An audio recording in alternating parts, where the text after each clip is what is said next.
peuple de Dieu. Tout se fait en esprit. C'est pour cela que je vais intituler ma prédication ce matin « Dans l'esprit ». Dans l'esprit. Après avoir reçu le Saint-Esprit et l'avoir en nous, pour nous remplir, nous devons vivre dans l'esprit. Quand on accepte Jésus, une œuvre formidable se réalise. On reçoit le Saint-Esprit. Le Saint-Esprit en nous. Le Saint-Esprit prend le contrôle, la direction dans sa présence permanente. Le Saint-Esprit nous protège, le Saint-Esprit nous garde. Et dans les Écritures, certains privilèges et certaines bénédictions ne peuvent être reçus que par ceux qui sont dans l'Esprit. Dans l'Esprit, on reçoit beaucoup de privilèges. Dans l'Esprit, on reçoit des bénédictions. Dans l'Esprit, on reçoit la force. Dans l'Esprit, on reçoit la persévérance. Dans l'Esprit, on reçoit la fidélité. Dans l'Esprit, on reçoit la consécration. Dans l'Esprit, on reçoit la sainteté. Dans l'Esprit, on reçoit le pardon. Dans l'Esprit, on se relève, même quand on tombe. Nous sommes des pèlerins sur la terre. Nous ne sommes pas venus pour rester sur cette planète, sur cette terre, de façon éternelle. Parce que Dieu prépare de nouveaux cieux. Il prépare une nouvelle terre. Il prépare une nouvelle Jérusalem. Il prépare un paradis. Mais nous sommes ici en transition. Nous sommes ici de passage. Et ici, nous avons reçu l'Esprit. Et nous devons vivre dans l'Esprit. Et ici, nous devons apprendre à marcher par l'Esprit. Parce que si nous n'apprenons pas à marcher par l'Esprit, beaucoup de choses peuvent nous décourager dans la vie. La vie chrétienne, c'est comme un terrain qu'on acquiert. Quand tu investis dans l'immobilier, quand tu achètes un terrain, tu vas voir même parfois le terrain est hors d'usage. Parfois le terrain est reculé là-bas. Mais tu as eu foi qu'un jour, ce serait un lieu habitable. Tu achètes le terrain, il y a tous les nyama là-dedans. Il y a des arbres, il y a des bois. Tu as ta parcelle que tu acquiers au prix à un prix. Tu payes quelque chose et tu acquiers le terrain. La vie chrétienne, c'est comme un terrain que tu acquiers. Mais à la différence du terrain immobilier, tu ne payes pas de l'argent pour acquérir ce terrain. À la différence du terrain ordinaire, l'investissement dans l'immobilier, avec Jésus, c'est gratuit. Tu reçois par la foi. C'est comme ça la vie chrétienne. Mais en prenant le terrain, tu as foi que ce terrain-là sera exploité un jour. Si ce terrain-là, tu vas construire un immeuble un jour. Si ce terrain-là, tu te fais déjà une vision. Ce que toi tu vois, celui qui est à côté de toi, il ne voit pas. Lui, il voit les herbes. Lui, il voit de l'ordure. Lui, il voit un coin inhabité et inhabitable. Mais toi, tu vois déjà qu'il y a des routes. Toi, tu vois déjà qu'il y a goudron. Lui, il ne voit pas goudron.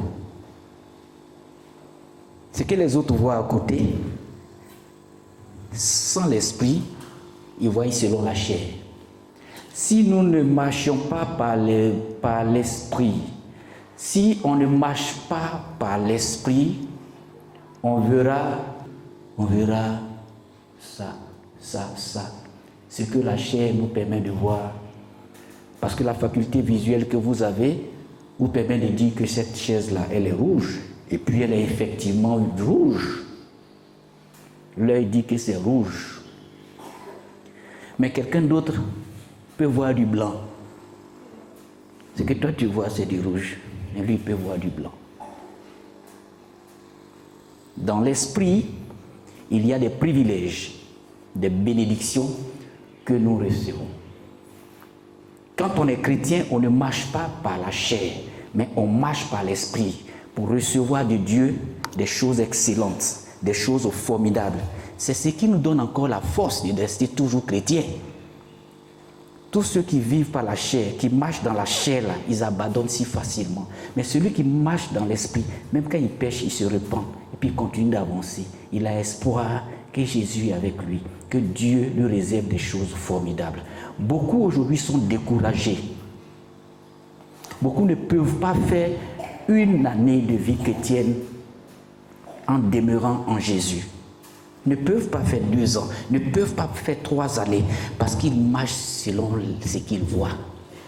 Regardez un peu ce qui est en train de se passer.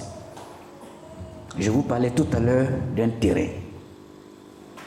Vous savez l'histoire de la parcelle où vous êtes là. Quand nous on venait ici, là, il n'y avait même pas de maison même à côté. Quand on venait ici, il n'y avait pas de maison à côté. C'était une brousse. Mais j'avais vu que demain, il y aura des routes, il y aura des maisons. Certains n'ont pas vu, d'autres ont découragé. Ils t'ont découragé.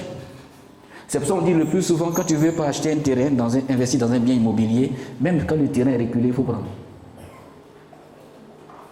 Où est-ce qui est en train de se passer? Bientôt, il y aura une route ici, la Y4. Ils ont déjà évacué les gens. Qui aurait cru qu'un jour, si on lui disait ici, là, ça allait être un endroit exploitable? Qui aurait cru? Il dit 10 années en arrière. 10 années en arrière, on ne pouvait pas rentrer ici avec voiture. On garait dans le quartier en haut là-bas et puis on marchait. Quand tu acceptes nouvellement le Seigneur, ta vie est comme une brousse inhabitable. On ne peut rien faire et rien de bon ne peut sortir de toi. Rien de bon ne peut sortir de toi. Tu es insignifiant. Tu es brut. Parce qu'il n'y a rien de bon. Mais de ce rien-là, le Seigneur nous dit de marcher par l'esprit. Dans l'esprit, tu vas voir ce que les autres ne voient pas. Si tu marches dans l'esprit, tu vas recevoir les bénédictions que les autres ne voient pas. C'est de cela qu'il est question. Maintenant, peuple de Dieu, quels sont ces privilèges et ces bénédictions que vous pouvez voir, que vous pouvez obtenir dans l'esprit? Une chose, nous pouvons adorer Dieu dans l'esprit. Je dis, nous pouvons adorer Dieu dans l'esprit. L'adoration de Dieu ne se fait pas dans la chair, parce qu'il y a une puissance dans l'adoration. Et nous rendons à Dieu notre culte par l'esprit. Selon Philippiens 3, verset 3, nous rendons un culte à Dieu par l'esprit. Et Dieu est esprit. C'est pour cela qu'il faut que ceux qui l'adorent en esprit. Est-ce que tu vois Dieu? Est-ce que tu le vois? Tu ne le vois pas. Mais pourquoi tu es devenu chrétien? Parce que tu sais qu'il existe.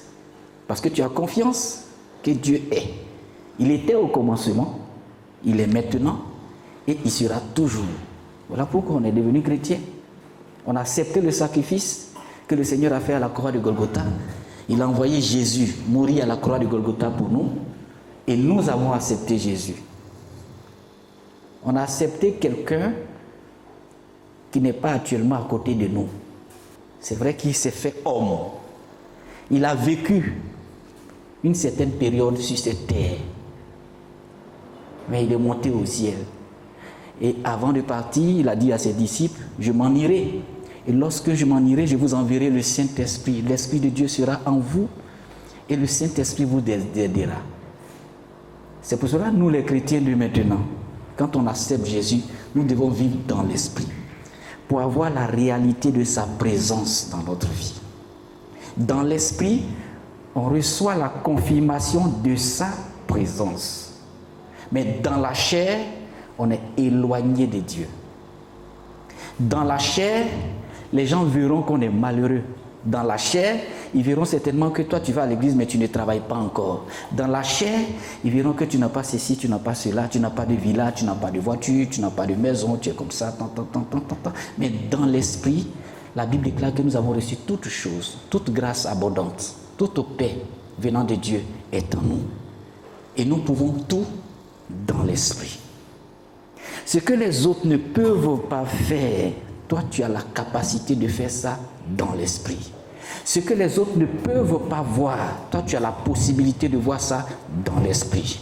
Ce qui décourage les autres, toi ça ne peut pas te décourager parce que tu adores Dieu dans l'esprit. Dans l'esprit, on reçoit le privilège de vivre une vie chrétienne authentique dans l'esprit.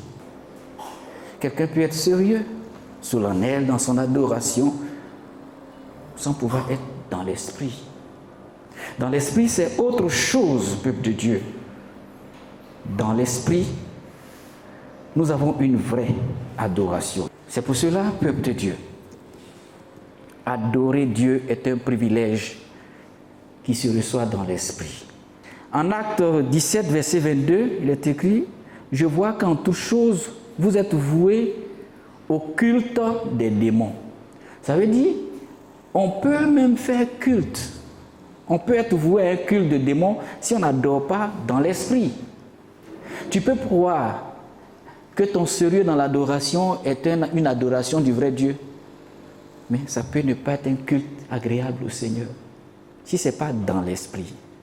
Quand c'est dans l'esprit, on fait tout pour plaire à Dieu. Quand c'est dans l'esprit, on obéit aux observations de Dieu, aux prescriptions divines. Quand c'est dans l'esprit, on se connecte à l'esprit.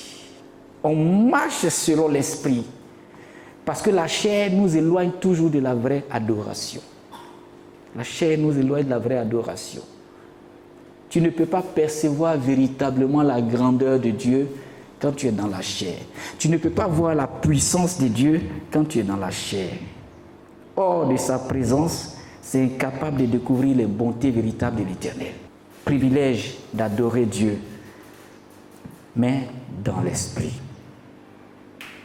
Et tous ceux qui adorent Dieu dans l'esprit sont réellement bénis, sont réellement acceptés de Dieu et rendent un culte qui est agréable au Seigneur. Quel autre privilège que nous avons lorsque nous marchons dans l'esprit? Nous entendons aussi la voix de Dieu et nous contemplons sa gloire quand c'est dans l'esprit. Certaines personnes peuvent dire, mais depuis là je prie, mais Dieu ne me dit rien, Dieu ne me parle pas, Dieu ne me parle pas à mon sujet. Dieu ne me parle pas concernant mon mariage. Non, Dieu parle. Dieu n'est pas un Dieu sourd-muet. Dieu n'est pas un Dieu qui ne parle pas. Dieu parle. Si Dieu même peut tourner le cœur des hommes qui sont méchants pour qu'ils puissent prendre des décisions, pour lui rendre toute la gloire, pour qu'ils puissent prendre des décisions pour amener des hommes au salut, à plus forte raison, si tu es dans l'esprit, tu vas entendre la voix de Dieu et la gloire de Dieu va se manifester dans ta vie. Dans l'esprit, nous entendons la voix de Dieu et nous contemplons sa gloire. Certains pourraient dire, je veux voir Dieu. Je veux voir Dieu. On prend parfois des moments de jeûne, je veux voir Dieu. Il y a des personnes comme ça qui ont décidé, ils veulent faire l'expérience de voir Dieu. Seigneur, je veux te voir physiquement. Je veux que tu apparaisses dans ma chambre. Je priais comme ça le plus souvent aussi. Quand j'étais encore jeune chrétien, je disais parfois, je rentre dans la chambre, Seigneur, je veux te voir. Je veux voir ta présence. Je veux voir ta présence. Je veux que tu viennes aujourd'hui. Et puis je m'enferme dans la chambre, je commence à prier. Je veux voir Dieu. Tu veux voir Dieu? Marche dans l'esprit.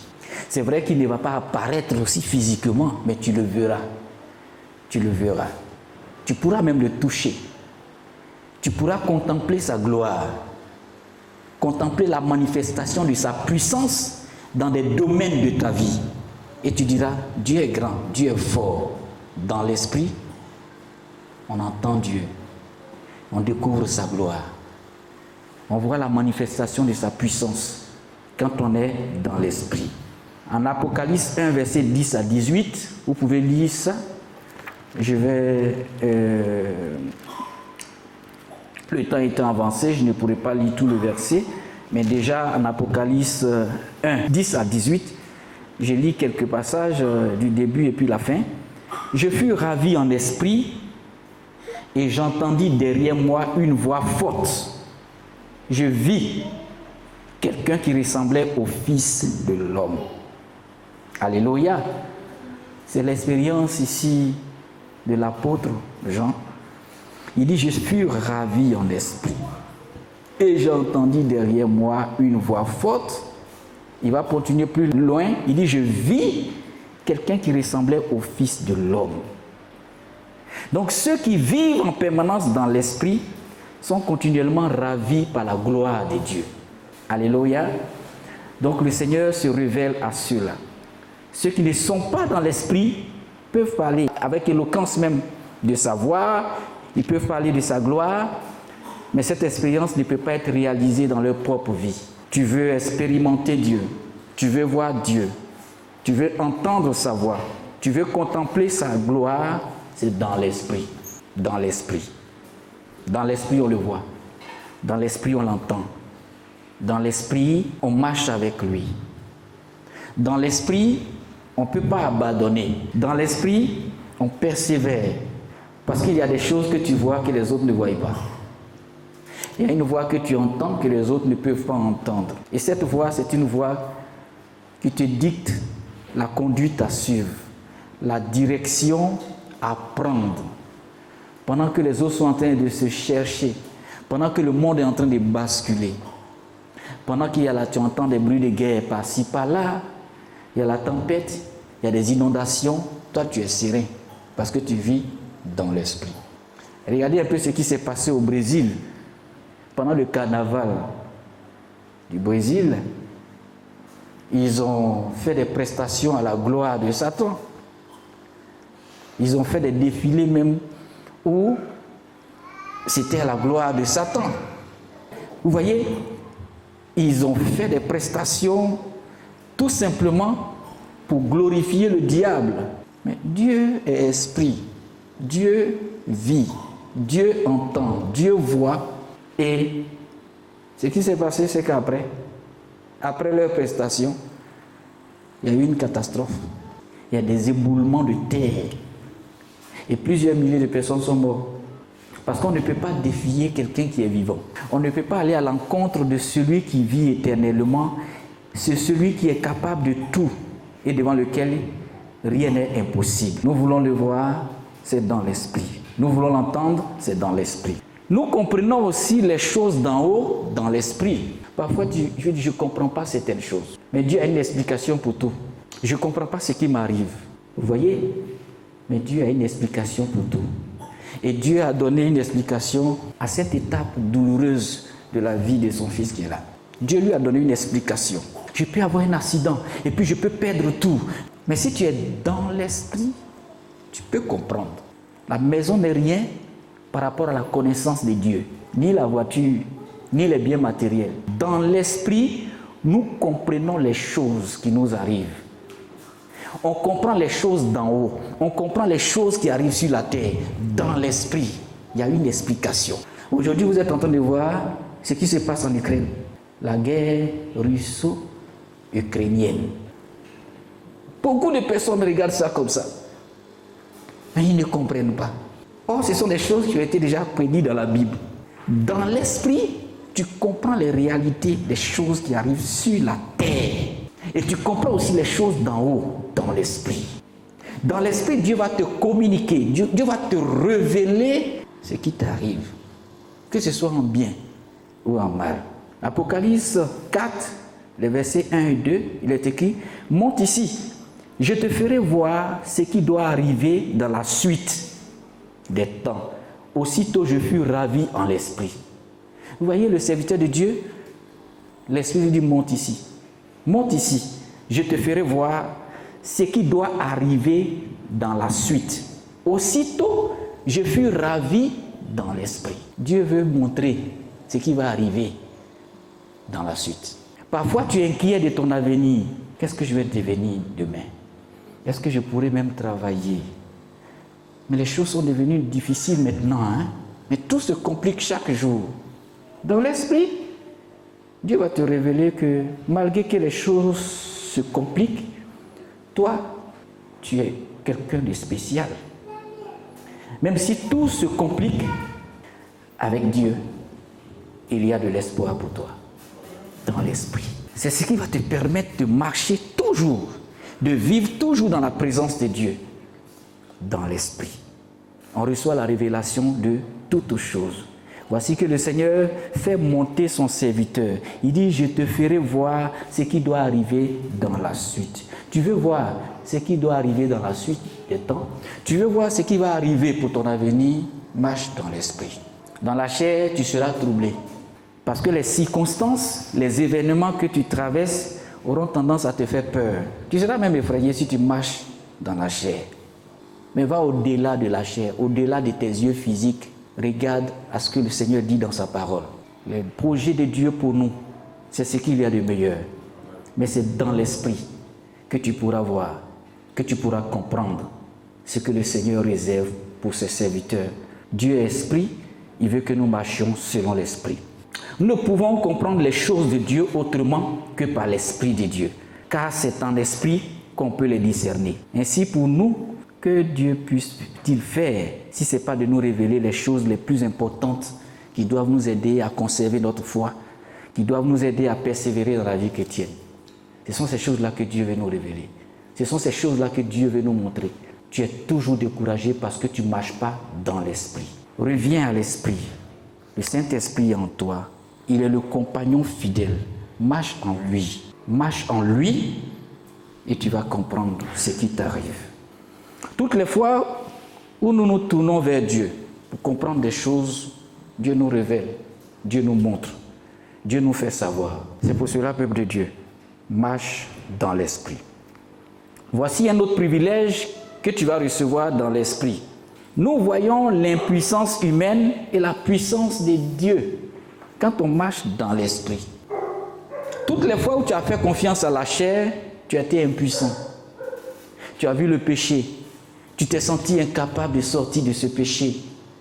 Mais dans l'esprit, tu sauras que Dieu va te donner la force de sortir. Il y a des chrétiens aujourd'hui qui ne veulent pas sortir de certains péchés parce qu'ils refusent de marcher dans l'esprit. Le Seigneur a dit, si vous écoutez sa voix, n'endurcissez pas votre cœur. Mais quand tu es incrédule, Dieu parle, Dieu parle, Dieu parle, Dieu parle. Tu n'écoutes pas Dieu. Dieu parle. Tu dis non. Dieu parle de repentance, tu refuses la repentance. Dieu parle de pardon, tu refuses le pardon. Dieu parle de tolérance, tu refuses la tolérance. Dieu parle d'amour, tu refuses l'amour. Tu ne verras pas la puissance de Dieu. Dans l'esprit, il y a de la puissance dans le pardon. Dans l'esprit, il y a de la puissance dans l'amour. Là où Dieu te dit d'aimer tes ennemis, apparemment, c'est difficile d'aimer quelqu'un qui te fait du mal. Est-ce que c'est facile? C'est difficile. C'est pas facile. Ça te brûle le cœur même. Comment je vais pardonner cette personne? Moi, jamais. Il m'a insulté, je l'insulte. Il a marché sur mes pieds, je marche sur lui. Tu ne marches pas dans l'esprit. Est-ce que tu m'entends? Si quelqu'un te marche sur le pied, tu marches sur ses pieds. Tu ne marches pas dans l'esprit. Si quelqu'un tu l'insultes, tu réponds aussi, tu l'insultes. Tu ne marches pas dans l'esprit. Et tu ne peux pas voir la puissance de Dieu. Tu serais impuissant même quand tu marches dans la chair. Mais dans l'esprit, il t'insulte. Tu ne l'insultes pas. Il te manque d'amour. Toi, tu continues de l'aimer. La puissance de Dieu se manifeste dans l'amour. Dans l'esprit, il y a une force qui se dégage dans l'amour. Et si tu continues comme ça, tu verras qu'un jour, même la personne qui était ton ennemi te donnera raison un jour. La puissance de Dieu se dégage dans l'amour, dans la tolérance, dans le respect des vertus que Dieu enseigne dans sa parole. Ce n'est pas une faiblesse de ne pas répondre à des palabres. Ce n'est pas une faiblesse, c'est une force, c'est une puissance. Et tous ceux qui ont prôné la non-violence sont devenus des leaders incontestables. Regardez les Mahatma Gandhi, les Martin Luther King. Ils ont fait la promotion de la non-violence. Ils ont défendu des droits qui étaient des droits inscrits dans la Bible. Ils se sont battus pour les plus faibles, comme Jésus l'enseigne. Ils sont restés du côté de la vérité. Et ils ont vu la puissance de Dieu. Quand Martin Luther King faisait un rêve, il dit j'ai eu un rêve, j'ai fait un rêve. Est-ce que ce rêve-là n'est pas devenu réalité? Pendant que lui il racontait son rêve à toute l'humanité, à sa nation américaine et au-delà de la nation américaine, son rêve a été répandu dans tout le monde entier.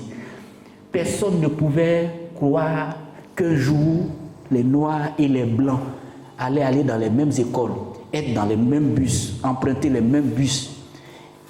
Noirs et Blancs pouvaient aussi postuler à des élections. Personne ne pouvait croire cela en son temps. Mais lui, il voyait ça déjà. Personne. Même tes disciples peuvent être à côté de toi, ne pas voir ce que toi tu vois, la vision que tu vois. Mais si tu persévères dans ta vision, si tu demeures dans ta vision et que tu marches selon les vertus de Dieu, tu verras la puissance de Dieu. La puissance de Dieu qui va se dégager lorsque même tout semblera être difficile. Nous voyons la puissance de Dieu. L'Éternel me transporta en esprit. Dans Ézéchiel 37, versets 1 à 10, vous lisez tout le passage, mais je vais lire quelques éléments. L'Éternel me transporta en esprit et me déposa dans le milieu d'une vallée d'ossements desséchés. Je prophétisai et il reprit vie. Vous voyez, Dieu va transporter en esprit le prophète Ézéchiel. Et Dieu va le mettre dans une vallée. Dieu va le transporter en esprit, il va le déposer dans le milieu d'une vallée. Et qu'est-ce qu'il voit dans la vallée? C'est des os, des ossements qui sont desséchés. Squelettes. Il ne voit que des squelettes. Il ne voit que des squelettes. Et la Bible dit, il a prophétisé. Il a prophétisé. Il a prophétisé. Il a dit que ces ossements desséchés la reprennent vie. La puissance de Dieu te fera prophétiser sur l'insignifiant pour que ce qui est insignifiant là puisse avoir une signification. Au nom de Jésus, c'est possible. Quand tu marches dans l'esprit, tu vas prophétiser. Tu vas prophétiser sur le manque d'emploi. Tu vas prophétiser sur ta société. Et elle va se développer. Dans l'esprit, il y a des paroles de vie que Dieu communique à ses serviteurs. Tout ce qu'on dit parfois, on prie pour les malades, on prophétise la guérison. C'est dans l'esprit. Comment voir quelqu'un qui est malade, à un stade de sa maladie incurable, et puis tu dis lève-toi et marche. C'est dans l'esprit. Comment voir quelqu'un qui est paralysé et puis dire je t'ordonne, paralysie, libère la vie de cette personne. C'est dans l'esprit. Comment voir quelqu'un qui a la fièvre et puis tu prophétises au nom de Jésus, j'arrête cette fièvre. C'est dans l'esprit. C'est dans l'esprit que tu reçois la parole, le rhéma, que tu communiques dans l'esprit. Tout se fait dans l'esprit. C'est dans l'esprit que nous prophétisons, même si des situations difficiles, et nous disons au nom de Jésus, lève-toi et marche. C'est dans l'esprit. C'est dans l'esprit. Il dit, je prophétisais. Et par la suite, les squelettes, je vous dis, la vallée était pleine d'ossements desséchés, de squelettes. Les squelettes, après cette prophétie dans l'esprit, la parole de Dieu déclare que ces ossements desséchés ont repris vie dans l'esprit. Nous voulons que les ossements desséchés reprennent la vie. C'est dans l'esprit que la puissance de Dieu se manifeste. C'était lorsqu'il était dans l'esprit qu'il a vu à quel point les os étaient morts et desséchés. C'est dans l'esprit qu'on a la révélation de la sécheresse de notre vie. Et que sans Dieu, on ne peut rien. Sans Dieu, on n'est rien. Sans Dieu, on ne peut même pas aller quelque part. C'est dans l'esprit que tu reçois cette vraie révélation. Sans Dieu, tu ne peux pas. Le marabout ne peut pas faire quelque chose pour toi. Le féticheur ne peut pas faire quelque chose. Même ton père, ta mère ne peuvent rien faire pour toi. Sans Dieu, tu n'es rien, tu ne peux rien. On ne peut rien devenir sans Dieu. Tu peux dire, j'ai déjà l'argent, ou bien j'ai hérité d'une fortune. Mais sans Dieu, tu ne peux rien. Quel que soit même ton argent, sans Dieu, tu n'es rien. Tu ne peux rien. Parce qu'un jour, tu peux tomber malade avec les milliards que tu as. Et puis être à la recherche de la guérison. C'est là que tu te souviendras que les principes de Dieu, les prescriptions de l'Éternel sont les meilleurs. L'argent ne peut pas faire quelque chose. Sans Dieu, tu ne peux rien. Nous voyons l'impuissance humaine et la puissance de Dieu dans l'esprit. Tu veux voir la puissance de Dieu? C'est dans l'esprit. Marche dans l'esprit. Un autre privilège que nous voyons, nous jouissons de la force et du réconfort de Dieu, là encore dans l'esprit. Sans l'esprit, tu ne peux pas te lever. Regardez ce que Dieu fait de façon formidable dans nos vies. Parfois, tu es fatigué. Parfois, tu as certaines envies. Tu as l'envie même peut-être de ne même pas bouger ou de tout abandonner. Mais subitement, tu sens que la force te revient. Tu sens que le réconfort te revient. Pourquoi? Parce que dans l'esprit, il y a une puissance qui te donne la force encore. La vie se trouve dans l'esprit. Et la mort ne peut pas engloutir Dieu. Les esprits de mort ne peuvent pas engloutir celui qui sait Dieu. Dans l'esprit, Dieu te fera revivre par sa puissance et par l'autorité de sa parole. Nous jouissons de la force et du réconfort dans l'esprit. En Acte 20, versets 22 à 24, voilà ce qui est écrit. Et maintenant, voici liés par l'esprit. Des liens et des tribulations m'attendent. Mais je ne fais pour moi-même aucun cas de ma vie. Amen. Voici Paul, lié par l'esprit. Il découvre les liens, les tribulations l'attendent. Les difficultés l'attendent dans le ministère. Il y a même la souffrance qui l'attend. Mais regardez, il constate, il dit, mais je ne fais pour moi-même aucun cas de ma vie. Vous voyez que quand il est rempli de l'esprit, un homme parvient au saint repos, même quelles que soient les difficultés. Quand tu es rempli de l'esprit, tu as le réconfort, quelle que soit la souffrance. Tu as la force, quelles que soient les montagnes qui se dressent devant toi. Tu te sens inébranlable, tu es serein et imperturbable. Serein et imperturbable. Quand les autres ont peur, toi tu es serein. Pour leur avenir, tu es serein. Dans l'esprit, Dieu te donne cette force et ce réconfort. Et c'est important, peuple de Dieu. Nous en avons besoin. Tu as besoin du réconfort, tu as besoin de la force de Dieu. Nombreuses sont les circonstances extérieures qui s'opposent à ta vie chrétienne. Nombreux sont les obstacles qui se dressent devant toi. La paix de Dieu régnera dans ton cœur si tu es dans l'esprit. La paix de Dieu régnera dans ton cœur, dans l'esprit. Dieu est pour nous un refuge, déclare la parole de Dieu dans le psaume 46, versets 1 à 4. Dieu est pour nous un refuge. C'est pourquoi nous sommes sans crainte. Quand la terre est bouleversée, il est un fleuve dont les courants réjouissent. Dieu est un refuge pour ceux qui marchent dans l'esprit. Dieu est un refuge. Dans l'esprit, Dieu va te protéger. Dans l'esprit, Dieu va te garder dans l'esprit. Voici un autre privilège du peuple de Dieu, marcher selon l'esprit. C'est la preuve que l'esprit de Dieu habite en nous. Ce n'est pas tout le monde qui marche selon l'esprit. Ceux qui marchent selon l'esprit reçoivent la preuve que l'esprit de Dieu habite en eux. On ne peut pas marcher selon l'esprit sans être la maison de l'esprit. Donc, pour vous, vous ne vivez pas selon la chair, mais selon l'esprit. Si du moins l'esprit de Dieu habite en vous. Vous voyez? Donc, le privilège que tu as de marcher selon l'esprit, c'est la preuve tout simplement que l'esprit de Dieu habite en toi, selon Romains 8, verset 9. Et si l'esprit de Dieu n'habite pas en nous, il nous est impossible de marcher selon l'esprit. Oui, quand l'esprit de Dieu habite en toi, tu marches selon l'esprit. Quand l'esprit n'est pas en toi, tu ne peux pas marcher selon l'esprit. C'est une évidence au peuple de Dieu. C'est une évidence. Il est facile de prêcher théoriquement sans que le Saint-Esprit habite en nous. Mais marcher selon l'esprit doit être un aboutissement pratique de notre vie. Il ne vient pas habiter en nous comme une lampe sous le boisseau, une lampe qu'on met en bas de la table.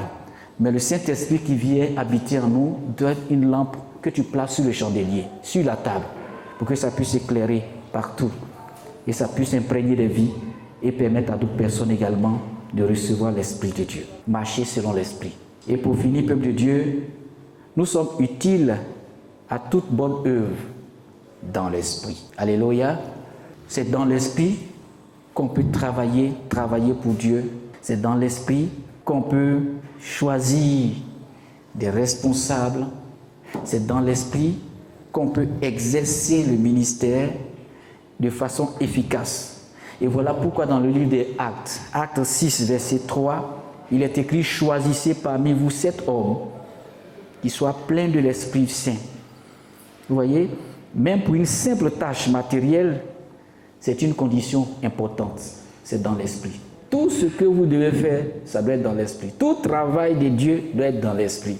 On ne travaille pas pour Dieu dans la chair, mais dans l'Esprit. Regarde ta vie ce matin. Regarde-toi au travers du miroir de l'Esprit de Dieu. Es-tu dans l'Esprit ou dans la chair? Dans l'Esprit, tu vivras. Dans l'Esprit, tu verras des choses que les autres ne verront pas. Dans l'Esprit, tu comprendras l'Esprit du pardon. Dans l'Esprit, tu verras la gloire de Dieu. Dans l'Esprit, tu auras la force. Dans l'Esprit, les autres verront que c'est impossible. Mais toi, tu marches dans l'Esprit. Ils te diront, mais pourquoi tu as acquis ce terrain très loin? Mais tu marches dans l'Esprit. Un jour, tu verras que ton terrain sera transformé en un immeuble. Il aura des rues partout. Ce serait un lieu habitable. La Nouvelle Jérusalem est un lieu habitable pour ceux qui ont cru dans l'Esprit. On a acquis nos terrains dans le ciel. Les gens pensent que c'est inhabitable. Le monde pense qu'il n'y a pas de paradis. Mais moi, je crois qu'il y a un paradis. Tout ne s'arrête pas sur la terre ici. J'ai acquis le terrain. Les gens disent, mais ça n'a aucune valeur. Les choses se passent ici maintenant. Pourquoi? Vis ta vie ici, là. Mais toi, tu te dis, moi, je vis pour la Nouvelle Jérusalem. Je vis pour le ciel. Je vis pour plaire à Dieu. Parce que dans l'Esprit, toi, tu vois Jésus. Tu vois la demeure que le Seigneur a préparée pour toi dans le ciel. Pendant que les autres sont en train de blasphémer, tu vois dans l'Esprit. Tu vois la félicité divine, la félicité de Dieu dans l'Esprit. Et dans l'Esprit, Dieu ne te laisse pas aussi, il te donne la force de demeurer. Eux, ils n'ont qu'à continuer à voir l'impossible. Mais toi, tu vois la possibilité. Tu vois la grâce, tu vois la faveur de Dieu. Marche dans l'Esprit. Tu auras une vie authentique, une vie formidable. Les autres ne comprendront pas, mais toi, tu marches dans l'Esprit. Et voilà pourquoi ton espérance se fortifie chaque jour. Tu te bonifies chaque jour. Malgré les difficultés, Dieu te donne d'être fort, d'être puissant. Et Dieu commence toujours avec de petits commencements. Des petites choses qui deviendront grandes demain. Des petites choses sans valeur à qui Dieu va donner de la valeur. Quand le Seigneur naissait, il est né dans une petite ville, à Bethléem. En son temps, Bethléem n'était rien. C'était la ville la plus insignifiante. Regarde, imagine un roi, le roi des rois, qui naît dans une ville insignifiante. Aujourd'hui, tout le monde veut naître aux États-Unis. Il y a des gens ici, leur femme prend grossesse. Que l'enfant naisse dans un bon pays, paye billet d'avion, tout. Et puis la femme va, quand l'enfant naît là-bas, là, la personne a la nationalité américaine. Dieu n'a pas cherché à naître dans un territoire flambant, un territoire aussi puissant. Il est né dans une petite contrée à Bethléem en Judée. Dieu commence toujours avec les faibles commencements. On ne naît pas comme ça et puis brou, on a déjà tout ce qu'il faut. Dans l'esprit, tu commences petit dans l'esprit. C'est pour cela ce que tu as commencé, frère, ce que tu as commencé, sœur, dans l'esprit, ça va se développer, ça va avancer. Tout le monde peut ne pas voir, mais toi tu vois. Crois en ce que tu vois. Crois en ce que tu vois. Crois en ta vision. Crois en ta vision, accroche-toi à Dieu, marche selon Dieu, marche selon l'Esprit, marche selon l'Esprit. Ils n'ont qu'à voir le vide, mais toi, vois la gloire de Dieu qui arrive à toi. Tous ceux qui ont persévéré dans la présence de Dieu ont atteint leur victoire. Tout s'obtient dans l'Esprit. Lâche la chair, cisaille la chair, circoncis ton cœur. Détruis tout ce qui peut empêcher ton avancée, tout ce qui peut bloquer l'avancée dans l'esprit. Enlève ces choses. Tout péché qui peut compromettre l'avancée, enlève ces choses. Relève-toi et marche dans l'esprit. Dans l'esprit, tu as la force d'avancer. Dans la chair, tu ne peux pas. Tu vois que c'est lourd, c'est du balèze. Tu ne peux pas supporter dans la chair. Le Seigneur te dit, déchargez-vous sur moi de tous vos soucis. C'est l'heure pour toi de troubler tout ce qui te trouble, peuple de Dieu, pour continuer à marcher dans l'esprit. Il y a des choses qui nous troublent. Il y a des passés douteux qui peuvent te troubler. Mais dans l'esprit, vois que le Seigneur a tout accompli pour toi.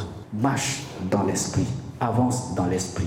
Mène pas une fausse adoration. Demande à Dieu de te permettre de faire et d'offrir à Dieu un culte agréable. Que Dieu nous bénisse et qu'il nous aide à avancer dans l'esprit pour recevoir les privilèges et les bénédictions qui sont liées à l'esprit. C'est des choses que les autres ne voient pas, mais que toi tu vas voir et qui vont te fortifier. Que Dieu te bénisse. Au nom de Jésus. Amen. À l'écoute de la parole de Dieu. Retrouvez-nous sur nos pages Twitter, Instagram et YouTube. Que Dieu vous bénisse.